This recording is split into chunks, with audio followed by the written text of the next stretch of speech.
Hei! Jeg heter Diana Grace, og I dag skal jeg snakke litt om det koreanske merket Clears. Du har kanskje hørt om det merket før, eller ikke? Vel, koreansk kosmetikk, og spesielt koreansk hudpleie, sprer seg bare mer og mer verden over. Visste du at Sør-Korea ligger mellom 10 og 15 år foran oss I Vesten når det gjelder hudpleie?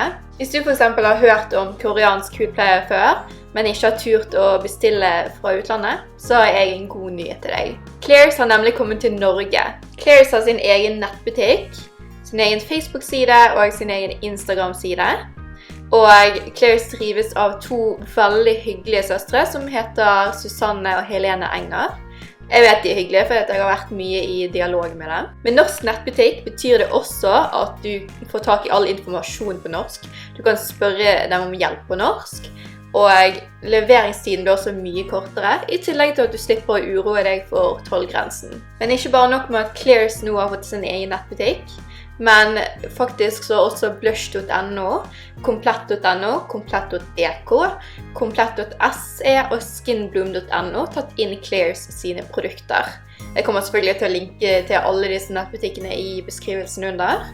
Men dette her bare synes jeg utrolig bra. Det går så fort, og det bare sprer seg mer og mer også I Norge. Og det synes jeg kjempegøy. Dette tenker jeg en god nyhet for dere som allerede kjenner til Clears eller koreansk hudpleie generelt sett. Men for dere som ikke kjenner til de eller dette, så tenkte jeg at jeg I denne videoen også skulle fortelle litt om hvem Clears hva de står for, hvem produktene passer for, og litt om min egen erfaring. Så det bare til å følge med videre hvis du har lyst til å høre litt om det. Clears har mange trofaste kunder verden over. Og disse kundene trofast mye på grunn av hvor rene produktene Produktene inneholder nemlig hverken fargestoffer, parabener, parfymer eller alkoholer. I tillegg blir produktene ikke testet på dyr, og de veganvennlige I tillegg. Hudpleieproduktene holder en høy kvalitet, men har likevel en fornuftig pris. Clears tilbyr noen produkter som litt mindre vanlige her I Norge, slik som for eksempel oljerens og cushion foundation. Og hvis du har sett noen av de andre videoene mine, så har du gjerne sett meg snakke en del om disse produktene. Og produkter som for eksempel oljerens og solkrem veldig viktig for koreanerne generelt sett.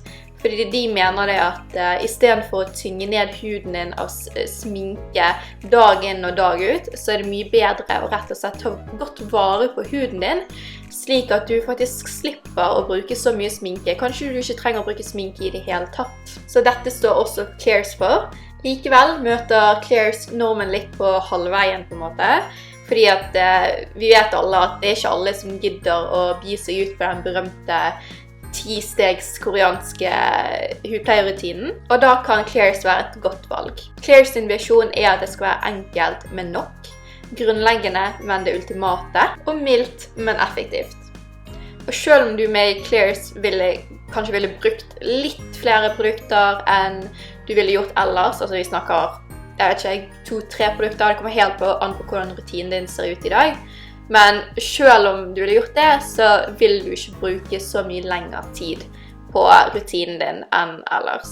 Clears som sagt kjent verden over, og flere av produktene deres blir skrytt opp I skyene igjen og igjen, både på YouTube, Instagram, blogger og mer. Spesielt toneren går ekstremt mye igjen, og mange folk bruker spesifikt akkurat denne toneren til en trend som kalles Seven Skin Method, men også de andre produktene svært populære.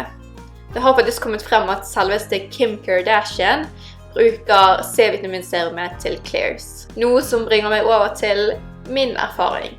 Fordi at jeg har erfaring med nettopp dette C-vitaminserumet. Det så langt det eneste produktet jeg har prøvd fra Clears, men jeg kommer selvfølgelig til å teste ut flere produkter etter hvert, for jeg kjempenysgjerrig på å teste ut mer fra det merket rett og slett. Men det I hvert fall C-vitaminserumet jeg har testet, sånn ser det ut, og det heter Freshly Juiced Vitamin Drop, så kjempefin emballasje. Jeg har beholdt den oppe I emballasjen fordi at hvis man, altså da varer den lengre, fordi et C-vitaminserum, det varer ikke like lenge som mange andre produkter, men det kommer jeg tilbake til litt senere I denne videoen. Denne er da tom, men jeg tenkte jeg kunne vise den tomme flasken likevel, så får dere sett hvordan den ser ut. Og den ser i hvert fall sånn ut. Jeg synes den er utrolig fin. Både flasken og emballasjen. Det tok heller ikke lang tid før jeg var overbevist over hvor bra dette produktet var. Jeg har en hud som kalles acne prone på engelsk. Det vil si at jeg får veldig lett kviser av produkter som inneholder mye ingredienser som gjerne kan tette igjen porer. Så jeg prøver å være litt forsiktig med hva jeg tester ut og sånt. Men dette produktet har ikke gitt meg noen kviser. Tvert imot så har det faktisk roet ned kvisene mine på grunn av en ingrediens som kalles Centella asiatica. Så det er jeg kjempeglad for. I tillegg så har den virkelig jevnet ut hudtonen min. Altså, en annen ting som jeg også har lett for å få, det er hyperpigmenteringsmerker. Og det er spesielt vanlig for oss asiatere å få, altså det er mye lettere for oss å få det. Men alle kan få det, spesielt hvis man ikke er så veldig flink til å bruke solkrem hver dag. Og det som skjer da, er at kvisene de er akkurat som små sår på huden. Så når sol treffer huden din, så vil den mørkne huden bak kvisen. Sånn at når kvisen har forsvunnet, så vil det være et rødt eller litt mørke, altså et brunt merke bak kvisen da. Sånn at når kvisen har forsvunnet, og det er merket igjen, så ser det fortsatt ut som du har en kvise der. I hvert fall på avstand. Og det som er så kjipt er at disse merkene, det tar veldig lang tid før de forsvinner. Det tar gjerne flere uker til flere måneder, og det er generelt sett veldig utfordrende å få de vekk. Med mindre man har et bra C-vitaminserum da. Så jeg var veldig spent på å prøve dette produktet, og allerede etter en uke så kunne jeg så vidt begynne å se litt forskjell. Jeg så selvfølgelig enda mer forskjell etter en måned, og etter kanskje 2-3 måneder så var flere av disse merkene forsvunnet helt. Så jeg ble veldig raskt overbevist, som sagt. Og en annen ting som også er ganske imponerende, er at dette C-vitaminserumet bare inneholder 5% C-vitamin. Og det er mange som er av den oppfatning at hvis et C-vitaminserum skal være effektivt, så må det inneholde minst 20% C-vitamin. Men det stemmer i hvert fall ikke i dette tilfellet, fordi at dette her er kjempeeffektivt. Likevel, så på grunn av den lave prosentandelen av C-vitamin, så er den kjempeskånsom for huden i tillegg. Så det vil si at til og med folk som har sensitiv hud kan bruke dette serumet. Hvis du har lyst til å være ekstra passelig, hvis du har veldig sensitiv hud, så kan du faktisk ta 2-3 dråper inn i ditt vanlige fuktighetsgivende serum eller i fuktighetskremen din, og så kan du bare ta det på ansiktet, altså den kombinasjonen sammen. Første gangen jeg prøvde produktet, så kunne jeg kjenne en veldig lett prikking i huden, i tillegg til at det kjentes litt varmt, både i hendene og på ansiktet når jeg påførte det. Men det var ikke noe ubehagelig. Det var egentlig bare, den varmen var i hvert fall behagelig og ganske fascinerende egentlig. Det kjentes aldri ut som at den var for hard mot huden. Den var bare veldig skånsom, men likevel veldig effektiv. En annen god ting med dette serumet er at det varer mye lenger enn mange andre C-vitaminserumer på markedet. For de andre C-vitaminserumer, de er gjerne sånn at selve C-vitaminer, mener jeg husker, er litt mer sånn ustabilt, sånn at det må være i en mørk flaske, du må oppbevare det i kjøleskapet, og det tar gjerne maks 3 måneder før produktet har begynt å bli gult, og da kan ikke du bruke det lenger, altså da er det blitt dårlig. Mens akkurat dette produktet, som faktisk er en klar flaske, det varer i rundt et halvt år. Og i tillegg så er du ikke nødt til å oppbevare det i kjøleskapet, men hvis du har lyst til at det skal vare lengst mulig, så kan du ha den i kjøleskapet, gjerne oppi emballasjen også. Men det viktigste er i hvert fall at den holdes vekke fra direkte sollys, og at den ikke oppbevares i et for varmt rom. Men generelt sett så er dette serumet mye enklere å ha med å gjøre enn mange andre C-vitaminserumer. og den varer også lenge. I tillegg skal C-vitamin også forebygge mot linjer, så det er rett og slett mange fordeler med dette serumet. Du kan bruke det hver morgen og kveld hvis du vil, men det er viktig at du husker solkrem hver dag også da, fordi at C-vitamin det kan gjøre huden litt mer ømfintlig for sol, så det er viktig at du beskytter huden sånn at du ikke gjør den verre når du faktisk prøver å gjøre den bedre.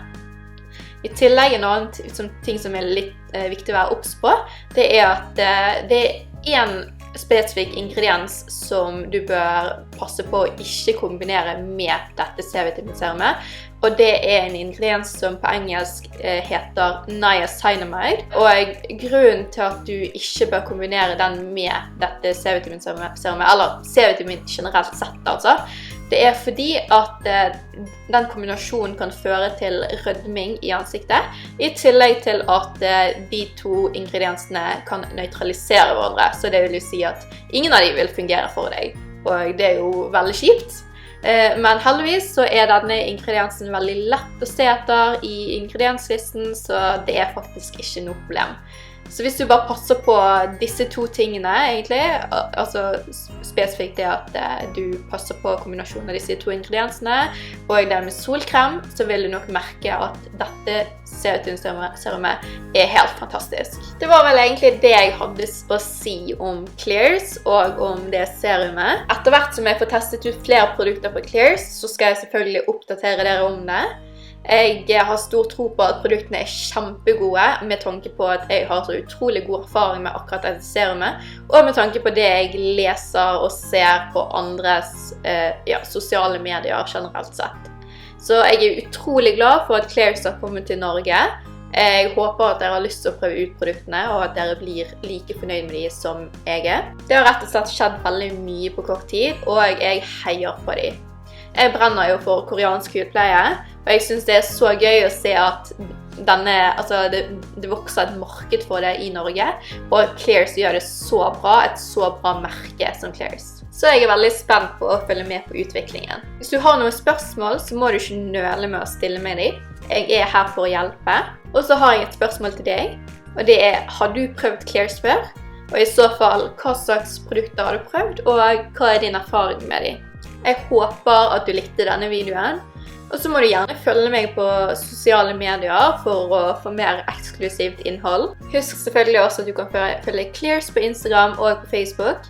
De legger ut veldig mange fine bilder, i tillegg til litt tips og triks for hvordan du kan bruke produktene deres på best mulig måte. Hvis du likte videoen, så blir jeg kjempeglad om du trykker liker, om du kommenterer, deler med venner og familie, og abonnerer på kanalen min. Og hvis du abonnerer, så ikke glem å trykke på bjelleknappen, fordi at da får du notifikasjon hver gang jeg har lastet opp en ny video. Jeg prøver å laste opp nye videoer hver eneste lørdag, og disse videoene handler om hudpleie, sminke og eller reising, så jeg håper at du er interessert i det. Jeg håper du får en helt fantastisk dag, og så ses vi i neste video. Ha det bra!